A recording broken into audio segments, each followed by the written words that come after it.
Welcome to the Making Sense of MarTech podcast, where we interview leaders and put them in the hot seat. I'm Jacqueline Friedman, founder of Monarch and global head of advisory for the MarTech Weekly. Today, we bring together the front line of email security.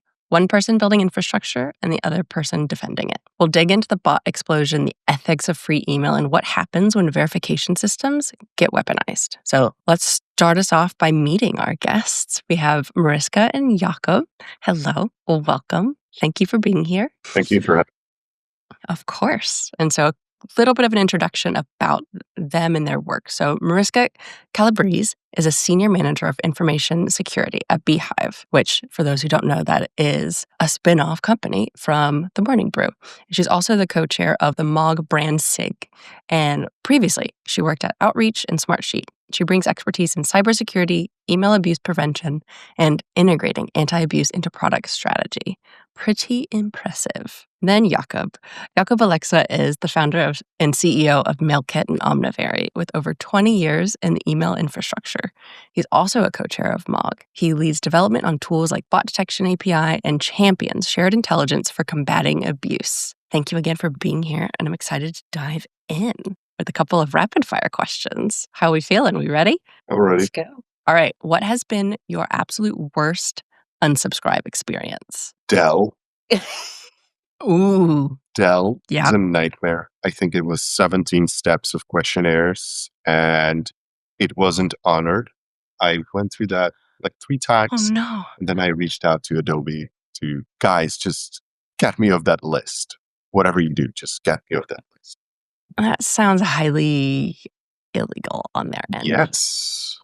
What about yourself? My personal Mariska? unsubscribe nightmare was Yahoogle by far. Having to, and I was at Outreach at the time, and making sure that our customers were in compliance with all of the Yahoogle requirements. That was very, very challenging. Yeah, I can only imagine. Zero work on our side. Zero work on our side. Yeah. Oh, man. Making it a little bit more fun. What is a piece of infrastructure you admire? Roman aqueduct. Fair, different category altogether, but very, very valid. Very European. I mean, honestly, I think that one of the core pieces of infrastructure that I feel that way about is actually some of the infrastructure that we've created that I frankly don't think that I personally have the capability of creating. And I wish I had that skill set, that I was an engineer hands-on, that I just have progressed in my, professional development, that I'm no longer hands-on the way that I would need to be to do that. I can relate to that very much. So in the same vein, what is one MarTech or email tool you cannot live without? For me, it's my email client. It's very simple. That's fair. And I think for me, it would probably be, this is a really challenging one for me. That's okay. Maybe top 2 or 3 then. I'm at 0. No. No, you're supposed to say Beehiiv. You're supposed to say You don't have Beehiiv. to That's say the MarTech Beehiiv. tool. that- So I think the problem is that at its core, I hate email. You know what? It's surprising. I'm the same way.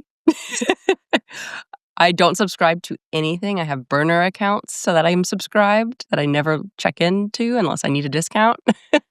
So frankly, I don't have a problem receiving email. I personally have spent a lot of my career really taking the charge against, phishing and working, in the anti-abuse realm. And so as much as I dislike spam, I really spend a lot of time in more of the security space than the anti-spam space. Understood. All right. Last rapid fire question that we ask everyone. Who is someone you admire, professionally or personally? Professionally, Mariska. I don't Personally, my wife.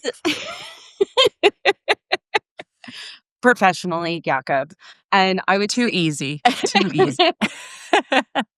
So personally, I would say James Murphy from LCD Sound System. And the reason why I have that answer is he's a music nerd. And I feel that way professionally about being a security nerd or an email nerd. What I work on, I feel passionate about, and I want to know the ins and outs of the way that he is with music. And that's very important to me. And so I find enamored with that. I can definitely relate. I love that answer. That's excellent. All right. Let's set the stage and talk about what are we really protecting? The irony of you both being at MOG, which is an anti-abuse conference. I want to start with the concept and the perception that email is basically free, which it is and it's not. And I think that's also a big part of the problem. And where do you both see that cheapness inviting systemic abuse and folks who are so readily and willing to just take it to the extreme? Because it's free. I mean, you have two reasons why things get abused heavily. It's either because it's super free to do it, or super cheap to do it, or it's super expensive, so it's worth abusing. So we're on the cheap side, and email gets abused because the cost of doing the abuse is zero. I think that another component is the fact that everyone uses it. And so, because it's like this required technology, it is very easy to just like seep into it. It's like becoming part of wider distribution. And so people think that they can go unseen as part of, I guess I think that with large volume, malicious actors or spammers feel as though they can sneak by with large volume. I mean, yeah, that's an important component, but I think it's just the accessibility Yeah. of it. Like 20 years ago, when we started, building a marketing platform, we had to explain customers why is it that they should be paying us, because they were like, but email is free. I can send how Right. many emails I want and it's free. I guess that ease of use and accessibility just simply invites abuse. There's clearly an evolution in terms of what is or isn't being protected. I would love your insights on we originally started with servers, and then we started protecting reputation and engagement, and now inbox trust and bot clicks. I'm just curious, where do we see protection stopping, or is it going to only continue to escalate? Think it's going to escalate, but a lot of what you've mentioned are not of what we're protecting, but what we are using to protect. I think we got to a point where we're trying to protect brands and domains and do it as well as possible, but I don't think we're anywhere near that point. That makes sense. One thing about what we do is the threats are always evolving, and they always like we always say whack-a-mole in the industry because it is always evolving. Our threat actors, they become more and more sophisticated with time. And we have to change what we do every day, minute to minute, hour to hour. And it is very, very challenging. So I think that for sure, like the things that we're seeing, they are going to change. And they change dramatically. Yeah, like whatever we come up with as a means of protection, the bad actors are already one step ahead, thinking about Mm, how do we bypass whatever protection there is. And they sit and they test it and they test it and they test it. So when you make a change within 30 minutes, an hour, sometimes a day, like if you're lucky, a day, they already know what the change is. They know your wow. platform better than you know your platform. It is incredibly impressive. It is impressive. It's not just platforms. Agreed. If you look at Technology. if you look at Beame, which was supposed to be that one identifier of perfect authentication and trust. That was the originally, it was supposed to be a trust indicator. What happened? They found a way how to bypass Google's protection, how to leverage that trust indicator to Right. send phishing emails that seemed like they're perfectly great. So They are Oh, spending man. a lot of time on this. And if only we could turn these black hatters into white hatters. And in terms of them evolving, it's almost like the evolution of man is just and like a virus. It's truly it learns a new way to stay alive on a new host every iteration. And that's seemingly kind of what happens in this realm. And it's a constant change, constant battle. There's no cure, but there are vaccines. And so it's making things easier and better from a protection standpoint, but it still gets circumvented. And you'll still get a little sick, but you're not going to die. You're going to go to the hospital, maybe, at most. Is that a kind of fair analogy of how it's been evolving and continued to just be in this space? Yeah, but I don't agree completely with the statement that it's getting easier. Okay, challenge me. Let's go. Tell me more. It gets more complicated because, early on, you could fairly simple tools that would cover a lot of issues. So you block IPs, right? Then, you would go into blocking domains. Now you're thinking specific streams because of how internet evolved that, we have phones that we carry with ourselves. Suddenly the IP4 space is exhausted and you have network address translation. So from one IP, you can get different types of traffic, valid, abusive, questionable. It's a lot of gray area that I see. No, Sure. I agree. And I think that there's more technologies that are brought into it, there's more innovation. And so it's also very difficult to keep track of the new things that are coming out. And so one of the other like popular trends that we're seeing is threat actors are actually building services and their own products. So like phishing Oh, as a no. service, and they're distributing that within their realms. And so now we're trying to go ahead and fight against that in addition to the small threat actors. It sounds like we need some governing bodies to act quicker as opposed to as slow as they can and or enforce. Who would be the governing body? What would the governing body do? Like, because this is not a local problem in a specific place. It's Correct. it's global, right? Yeah. So Mariska might be attacked from Uzbekistan or South America, somewhere, Brazil. I would. Or Brazil. But Right. like, because and The that's VPNs. right, like, and that's also one of the other issues is, like, we used to be able to go ahead and block by IP and stuff like that, but now it has become incredibly complex, especially because the way that the internet works, and when you have an enterprise business, your enterprise business has the potential to have business in those geolocations. So how do you manage good traffic versus bad traffic in those same geolocations? So And what if your network gets BGP hijacked, for example? So there's a lot of problems. Yeah, we can go very technical. Just We can go just a to the few risks. uh, but I don't think this is a problem that can be solved by the governments, by Yeah. faster action by police or anything like that. They're working hard, but it's just really difficult to get much done because it's always fighting against someone on the other side of the world or Or in your backyard. or in your backyard, but Yeah. looking. Depending on what the VPN chose.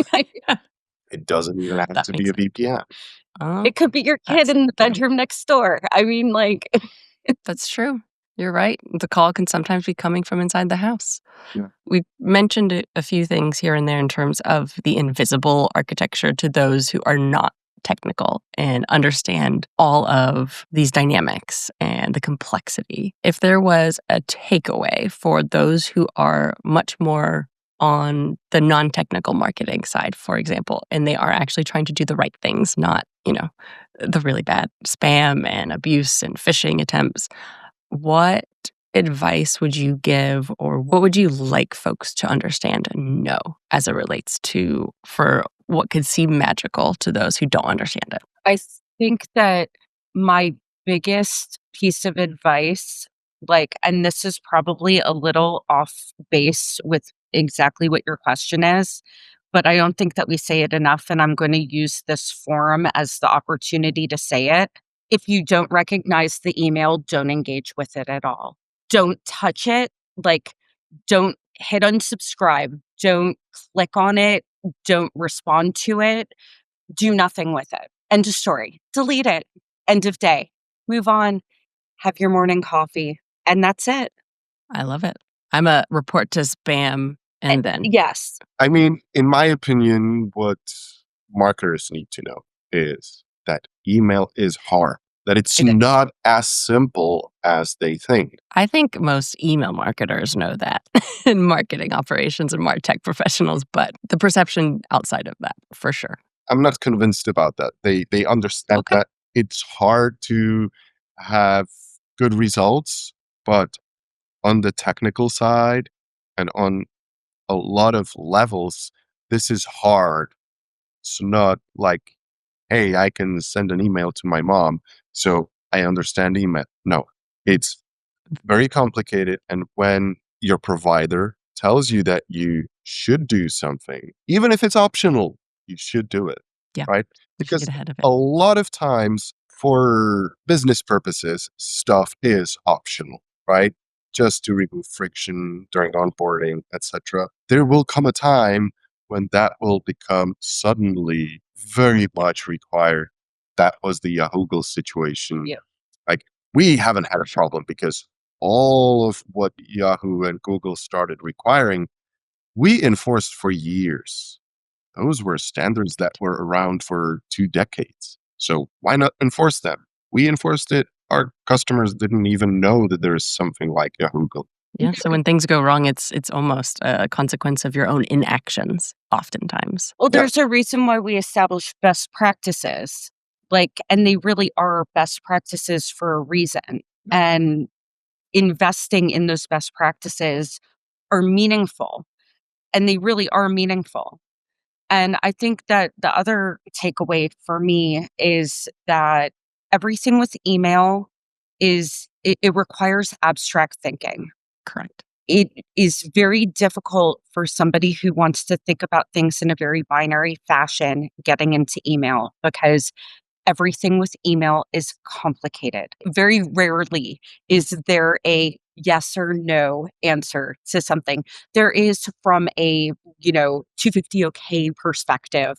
But when it comes to the actual deliverability components and rule sets, when you think about it from that perspective, it requires a lot of abstract thinking. And you really have to be in the mindset to do that, to be successful in this field. Yeah, Agreed. I kind of see email as art and science. Yeah. And you have to have qualitative data and quantitative to be able to properly do it and understand it and leverage it, not to mention diagnose when something goes wrong. the most common response to any question here at MOG is it depends. Yes. Yes, that is one of the most important questions. It's always, tell me more. And I feel like that's where I've built my entire life as a consultant, of just always consulting, it depends, but let's see what else we can dig up and glean from what we've learned. All right, shifting gears a little bit. I would love to hear, Jakub, particularly your definition of non-human interactions. What are they, and why do they distort engagement metrics? And also, how did you at Omnivery create the bot detection API in relation? Okay, so non-human interactions are non-human interactions with an email. So, well, thank you. Yes. the one reason why we came up with the term non-human interactions, which was here at MOG when we wrote the white paper 8 years ago, or actually golf clap, congratulations, was because bot click is not really the right term. Bot implies that it's something bad, malicious.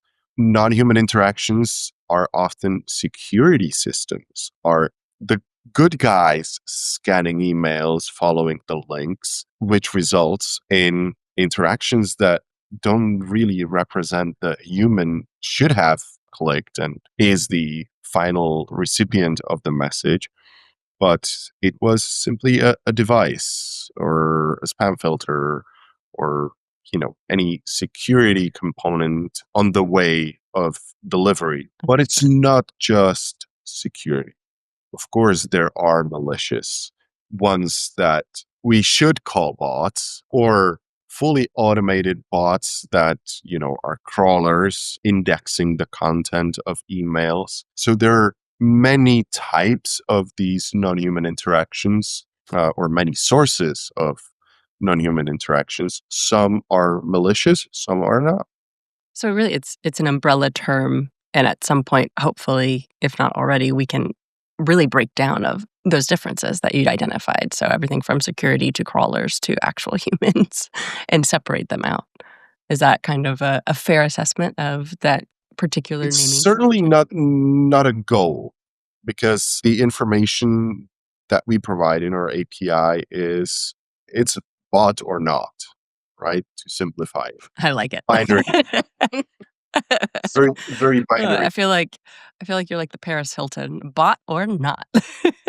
Of course, there are use cases where the information, whether it was malicious or not, are of interest. Mariska would love that information. And we are I working have on a feeling, yeah. we're definitely working on providing that additional attribute. But you also have to think about that this also has an abuse vector, right? I Right. trust Mariska, I trust our customers that they will implement it correctly.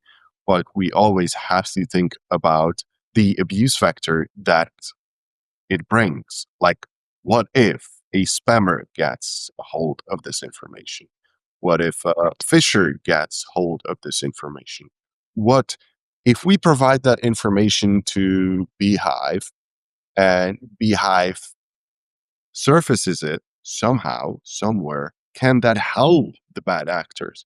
So a lot of this is not an abuse from our direct customer, but Right. In the wrong hands. in a distant, 3 times removed, somebody can use that information to do something nasty. The one thing I've learned the most about really the technical side of email is there are a lot of gatekeeping of how it works, and that's by design and intention.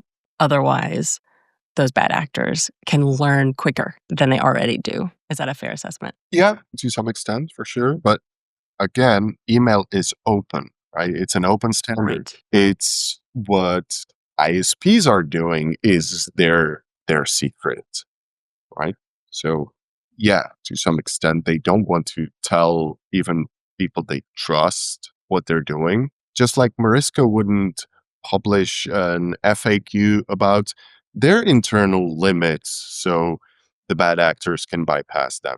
Of course, there would be some customers who would like to know those limits because it would help them with their API calls, etc. Understood. And I guess in that capacity, you built the API, the bot detection API, to really kind of take it to the next level because a fair amount of ESPs have bot detection.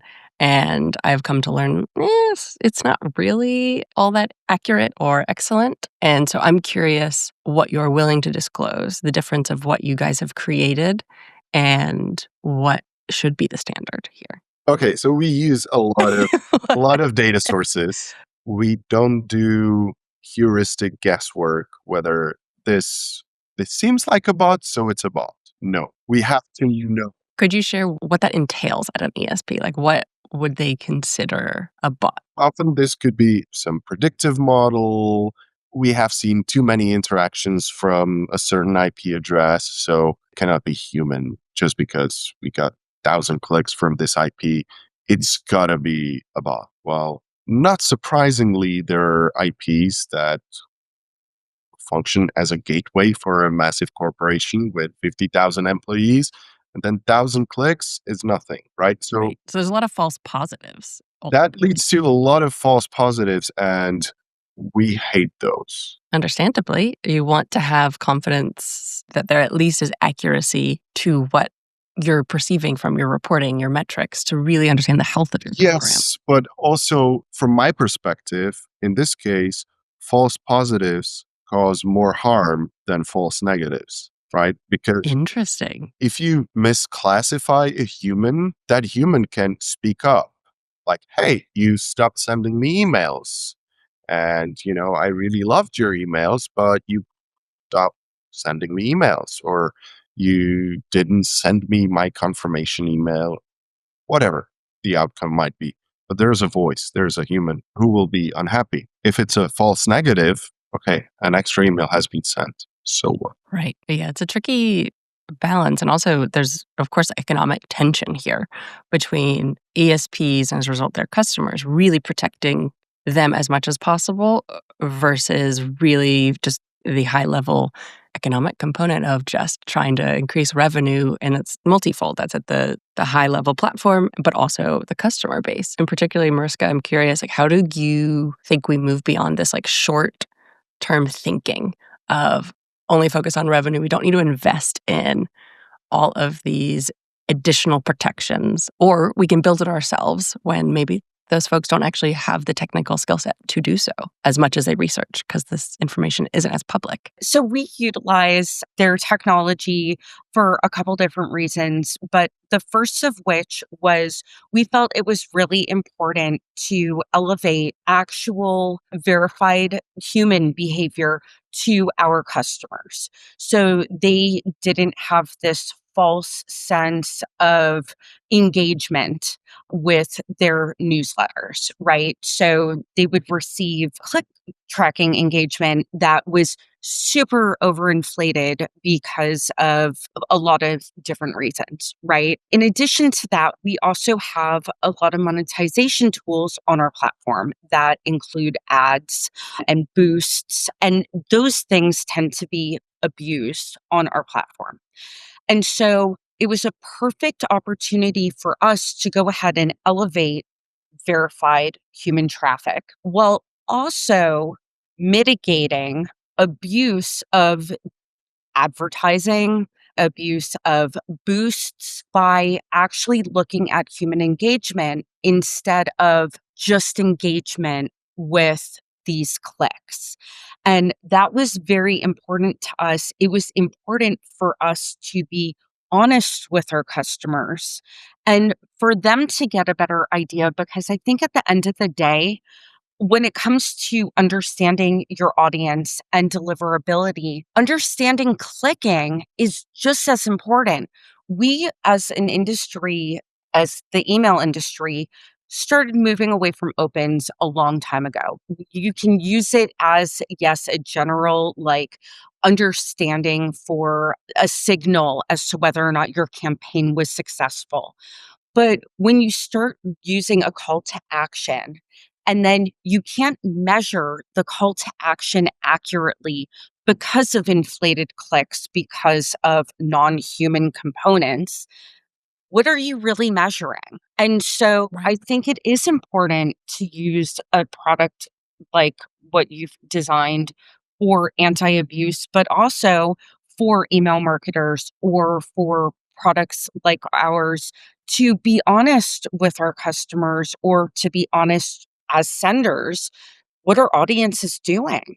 Yeah, I value and appreciate that level of transparency. Was that an internal struggle, or is that part of the culture at Beehiiv that it's if it's best for our customers and as a result, our bottom line, we will do it regardless? Because I know for me, having been in situations, business casing is oftentimes the singular most important thing to navigate. And how is this going to generate revenue? Yeah, no, we decided that we wanted to be honest and transparent with our customers. That was paramount to everything else, to I love elevate. that. And we knew that that was not the popular thing in the industry at the time when we went ahead and started elevating it within our application. And we still, especially when customers migrate from other platforms over to ours, we still give all the raw data within our application so that you can see the differences. And so there is a verified clicks. I would point out that while the industry moved on from open rates and click rates, it's not the case with necessarily with marketers who still rely on open rates and click rates and believe those numbers. Uh, Oh, yeah. if they have wrong metrics, they have Yep. no way to actually improve their marketing strategies or I anything, agree. because so they're looking at, increasing open rates because of non-human interactions, decreasing click rates because they're sending to unengaged people, and they think that they are doing something wrong on the content side, on the segmentation side, every step of the way they're questioning just the email instead Right. questioning, could it be something else? Yeah. It's once again the false positives. It's Yeah, and we it's had a looking customer who exactly, they were going crazy, redesigning CTAs, etc. And when they moved over to us and saw real data, they saw suddenly, oh, the email is not the problem. It's our website. That's right. where we are losing the customers. The end of the funnel. And then they redesigned their shopping cart and problem was solved. Yeah, this resonates so much with me and validates. I wrote an essay earlier, and I actually make a case for vanity metrics being important, but purely as signals, and that's it. And to that end, are vanity metrics if you use them solely in the way that folks continue to use them. And so, to your point, the transparency makes the vanity metrics less vain and more confident metrics, and also just means the signals and the capabilities that you're able to leverage within your program and recognize how to tweak, as opposed to going off of false information and data that you're never, the antithesis of what I think every person analyzing their own program wants. So really, you should be investing. Especially with Yeah. automations that get triggered by false clicks and false opens, and marketers need to know. Brought to you by our sponsors. If there's one theme that's followed me at every stop in my MarTech career, it's trying to get good data into the hands of marketers. That's why I'm so excited to tell you about our sponsor, HighTouch, the leading composable CDP and AI decisioning platform. Companies like Domino's, Chime, Aritzia, and PetSmart trust HighTouch to power their data. And here's the kicker. 90% of customers have a real use case live in production within their first week. That means you can implement a world-class CDP in months rather than the usual years-long headache. That's why top brands choose HighTouch to personalize every customer interaction at scale. See what HighTouch can do for you at hightouch.com/MSOM. And now back to the hot seat. Agreed. All right. Have us take a step back. We've gotten into the nitty gritty, even though we're probably still going to get into a little bit of the nitty gritty. But I want to talk about ethics, abuse, and like the future of messaging beyond just solely email. And so I'm really curious with now email and of course SMS, which has been around for the longest of times, and now RCS finally being on the market for marketing purposes. How does cost and structure here affect abuse with SMS? What can go wrong? And I know, Jakub, you have some thoughts here because that's how we originally met. Yeah, I think RCS is going to kill SMS and will become a major abuse channel, or majorly abused channel, because right now the reason that prevents that rampant SMS abuse is price, right? The price is still controlled by the telcos at this point. Right. And the providers really have a lot of say in all of these things currently. Well, but we have no say in the price, right? Of course not. But there's one company that does, and that controls RCS, which is Google. And if Google decides that they will open up RCS and that they no longer need the telcos, which they've done before, they will slash the prices. Yep. 10 times, That's where that economic 20 gain tool times, for me 50 comes back times. in. It will become extremely cheap. Suddenly, Yeah. I don't see any sane person sending SMS. So that's the final end of SMS, which is a 2G technology. It should have been dead, but it's still What's around. interesting that I will slightly push back on. So I've had a conversation with the CSO of Attentive, Eric, which I'm sure you know him in some capacity. And he claims SMS is never going to be dead. And obviously RCS is the future and is the way. However, with SMS, truly the singular most identifiable metric, numeric, anything is everyone's cell phone. You typically don't change your cell phone number every few years, unlike email. I've had the same number since I was in high school. And I'm curious if you see that coming into play, or really is just RCS the next BIMI, but for texting. The only reason why SMS is still around as a technology is not the phone number, because the same goes with WhatsApp, Viber, RCS. They're tied to a phone number. Right. The only reason why SMS is still around is because that's the only part of the GSM standard from the 2G era that Interesting. uses different signaling on the network, which means limited bandwidth. That's why the SMS are short, but is also independent of any data transmission on a data network, on the 3G, 4G, etc. So let's say you get to World War III and there's a really horrendous situation with all the data networks. That 2G part of SMS should still work. And emergency services rely on SMS and broadcast SMS, etc. To that end, it sounds like SMS shouldn't die, at least in transactional. As a technology, not, but the use case for SMS. It sounds like it's just going to become more limited and more focused, maybe to your point, like on NGOs and governmental agencies, and potentially more misuse. I don't know. I don't think that it's going to be NGOs. Why would you pay, 50 times more if you can do it for almost free over RCS? That's fair. That's fair. Right. But governmental agencies, it sounds like there's still a high use case. Yeah. And I relate this same conversation. We've been saying the same thing about email and leaving email for forever now. Or email is king, no Right. matter what people say. So another example of this same conversation is faxing. And the Landlines in general. the fax industry is still huge. It is mind-boggling to me that, as somebody who spent several years working in the fax industry, VoIP is still ginormous. Who would have thunk?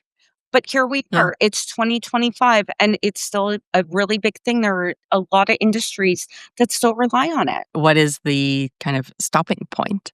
And I guess to your point, each one slowly gets reduced every year to whatever the new adoption of technology will become. And I'm not sure that it does. I think that to some extent things get reduced, but with faxing as an example, they went digital. They do digital faxing now. Thank goodness, because but it's I still, sure as hell don't have It's a fax. still over the landline. it's still old school. Yeah. They still, that's exactly right. It's how it's transmitted. But it still exists, but compared to what it was, that market is super tiny.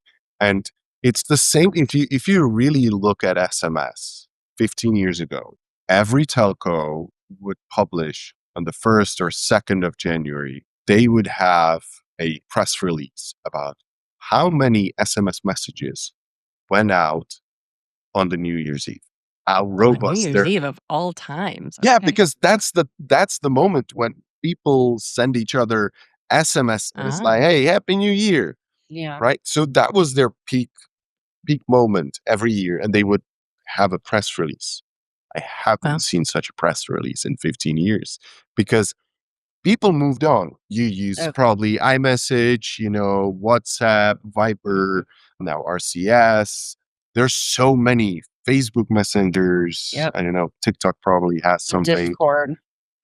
You name it. Facebook, Instagram, Bunch. you name it. When was the last time you sent an SMS? Actual SMS that was an SMS? Only when I am unable to get my RCS to go through. And oftentimes it's when I'm abroad. Okay. So it's the Fair. edge case of the advantage of the 2G network. And That's also, pretty it's worth much noting, it.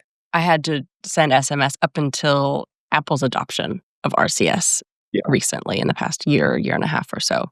And I'm a divided household. I'm the Apple person, and my husband is all things Android. So we have tension between our phones and operating systems often, which is not great. But it's the hardware. It's the software on that hardware that is actually the problem. Yeah. But imagine the same disruption will come to the business to peer SMS and RCS, right? Because B2P RCS are a new thing. It's not global. It's still in its Yes. infancy. That's fair. Well, and kind of thinking broader, when currently trusted infrastructure players like Twilio, and I'm sure there's plenty of others, sell verification tools that could potentially be misused by bad actors, is that hypocrisy from a business standpoint, or is that just good business? Ooh. This is one of the hot Spicy. seat questions.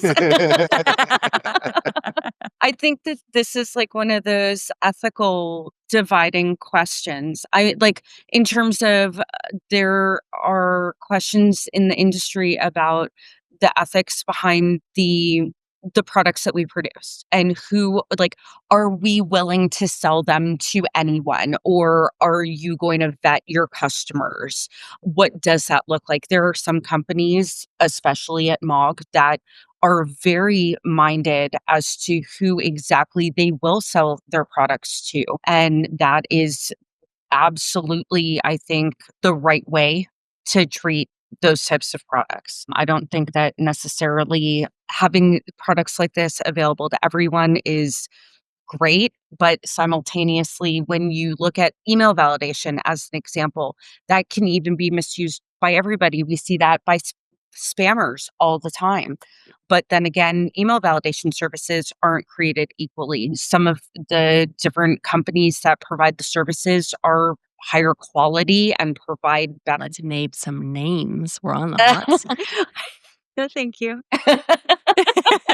Well, it feels like almost like a full circle moment in that it sounds like you really do have to bake anti-abuse then into product design. And I'm curious from both of your perspectives, like if morals will eventually go out the window for some companies, particularly those in the going public capacity, how do we as practitioners circumvent that and instead instill best practices that are the guardrails that are needed for the long term? That's my meat and potatoes. That's what I work on every day. That's what I'm building at Beehiiv, literally from the ground up. We are trying to design all of our features with abuse in mind and to do it in a very non-invasive way for our customers. That's very important to us as well. We don't want to provide a an experience where our customers have a lot of friction. We want them to be able to come to our platform and feel very welcomed and feel as though they do have the autonomy to do what they want, to build what they want, express themselves, connect with their following. We specialize with content creation and content creators. And that is very, very important to them. And we want to present to them a platform that they can trust, know that they can trust us, know that their customers have a safe place to be. And I think Right. that means building something that they know that they're supported and that they're safe. They're not going to get taken advantage of. Their customers aren't either. And the best way to do that is to build it. That makes sense. For us, I'm always looking at the same problem. Like, if we got sold, what happens next, right? Somebody acquires the company, they want to tear everything apart. There are two components. One is like build in the security and anti-abuse aspect into the platform. That's one part. So at least when the bad guys come, they will have a lot of trouble taking it apart. But it's also Fingers crossed. about the technology that supports the process. So, for example, in our case, the sales team cannot overrule I wish that existed everywhere I've ever worked. Doesn't approve a customer, the sales cannot sign the contract. Right. Right. We have the Makes sense. same setup at Beehiiv. That's how it should be. So because sales are incentivized to sell as much as possible, and the easiest customers to sell to are the bad actors. Yeah, of course. And I don't want to demonize sales, but they do lean into the rudimentary understanding of email is cheap and you can do it no matter what. And there are very few consequences until you have anti-abuse folks on the security team and or you have knowledge technical marketers who are like, you are screwing with the good consent-based emails we're trying to send. And you're ruining our own brand's reputation, literally in terms of emails, but also figuratively in the greater understanding of there's certain brands that you just know. They send you the email no matter what. And you're like, I don't want it. I mark every single email that I didn't consent to as spam. Doesn't matter who it is or what brand it is. I do it a lot. We're back to the fact that it's cheap, and that's why they do it. They think it's cheap, somebody will click. That's fair. It's the price. Looking kind of to the future, if you had a crystal ball, what do you see as the next battleground for trust across all the different types of messaging platforms or any particular one? I would say that the problem is philosophical. You can have one entity that holds all the trust or, owns the trust recognition, like Google. They do the reputation for email. They know what companies have on their web. They can connect everything under one brand, push it out through Gemini. They also connect a lot of data from social networks. You have your Gmail account, so they know everything about everyone. Connect that to the brands, it's the same. Now, how do you do that across different channels? Is TikTok going to ask Google, what do you think about this brand? Is Google going to ask Microsoft for their opinion? Yahoo, every social network, Meta. That's where I think that problem becomes either there's a lot of data exchange or there's a central entity that has an outsized power, which is a situation that we kind of have because Facebook knows way more than they should. Everyone, Google I knows. recently got my $38 check because of my privacy was not taken into consideration with Cambridge Analytica. You'd think my privacy and all of our privacy is worth more than $40, but here we are. So I think that's going to be the future problem, that we will have to find ways how to prevent the concentration of powers, because even email ecosystem, if you look at it, started concentrating into essentially two services. You have Gmail and you have Outlook. From my perspective, I think that one of the biggest issues that we have right now is that we don't have a global privacy legislation. And so we have GDPR and we have CCPA, and there are little localities of Those pockets. Right.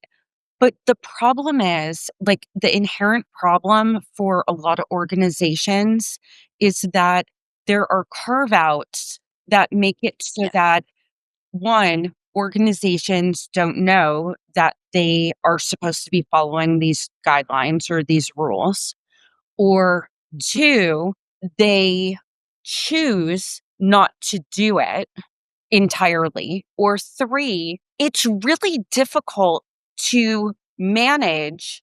This user is in this geolocation and this user's in this geolocation. And we're putting the onus of all of this on these individual companies.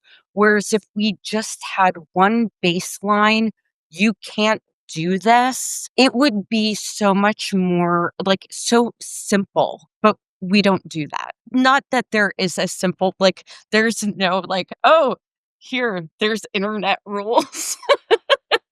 Well, I mean, yes and no. I think to your point, and kind of what we alluded on very early in the episode, is there is no currently a an international governing body. Well, I guess it would be really nice if, like, the EU and the US and different bodies were to come together and create, even if it was just rewriting GDPR for all the same locales. There was an attempt on that, but Tell us more. Well, the problem is that this is it's anti-business considered by some. When I speak with Europeans and I'm like, I love the GDPR, they're very confused because I am American. but that's the thing. Like I think on individual level, Americans would love to have their privacy protected. The consumers. The consumer would love it. Like I haven't heard an American that would tell me you have free healthcare. I don't want that. I've never heard that. Whew. Well, you have in different ways. So the thing is like, I think that they want it. They don't want to give it to other people. And that's the distinction. Yeah. So, Correct. but everybody wants it for the individual. Themselves. That's right? right. So, and that's the thing. Like everybody would like to have privacy for themselves, but when somebody would go out and say, but this will undermine our business. We will lose business. We can no longer spam you. Okay, let's put that's where we business lose. first.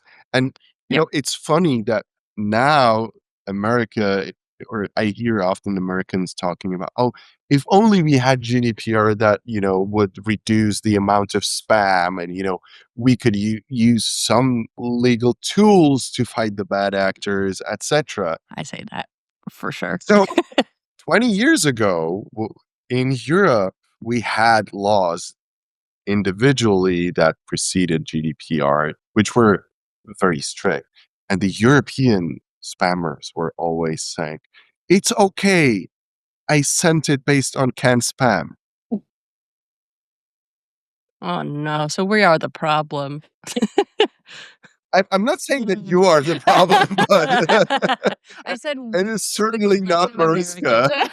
But I Mariska think is definitely not the think problem. it's all about, you know, what are the examples? What are the incentives that you have Yeah. around you? If the leader of the free world is a bad example in something, then everybody will follow that bad Yeah, example. it gives permission. Yeah. Completely. Well, as we wrap up, what are one or two actions you see that marketers could and should take immediately to reduce their abuse risk without maybe spending a lot of money or having to get fully educated on just how technical it can be? My number one low-hanging fruit, dangling DNS. If you're going to go ahead and spin up domain or DNS records to go ahead and send email and you stop sending on it, delete the records because that can Smart. get taken advantage of really, really, really quickly. In my opinion, very technical for marketers. That's okay. You can That make would it be a challenge. untechnical. I would go even lower. I would say, please just read up on the best practices before you do anything. Who are some good sources? Because I think best practices get touted by many. And I know I've had a number of LinkedIn battles with those who know best, and they're spammers. I always personally, for anybody who walks in, I always recommend Al Iverson's blog, 100%. Yeah, Spam Resource is fabulous. Spam Resource, Kickbox has a really good blog. Litmus used to, but I don't know R.I.P. what happened to them. Essentially, blogs by industry insiders. Forget influencers. That would be my recommendation. Do not talk to LinkedIn. Do not talk to Reddit. Ignore all the smart heads, talking heads, influencers. The gurus. Yeah, exactly. And industry insiders. And then do the best practices. Read up on that. And from there, Totally agree. you can go. All right. Last question. Who is someone we should have on the podcast? Clea Moore. Oh, Clea is a good one. I would love to have Clea on. We've had conversations. They just haven't come to fruition. Oh, I guess for email. Have you interviewed Sarah Roper? No, I don't know Sarah. She's our MOG. Head of MOG at the Yeah, moment. she was actually the first person who came to my mind because I think she is exceptional. Her background is Yeah, much she she stronger. she she used to be at Return Path, so she has a lot Oh, of okay. She that gets it. background. Amazing. She's not working in the bank. He's a bank teller. No, she's strong in security. Well, I would love love that introduction. Thank you so much for coming on the pod. Where can folks find you? I'm available on LinkedIn, LinkedIn/Banhammer. Yeah, I do have a LinkedIn profile, but I'm not on social networks. And I know you famously don't let anyone add you that you haven't met. Yeah, They can I follow don't me. either. Yeah, They can follow me, but I'm not connecting to people that I've never met. that makes two of us. I don't blame you both. Well, thank you so much.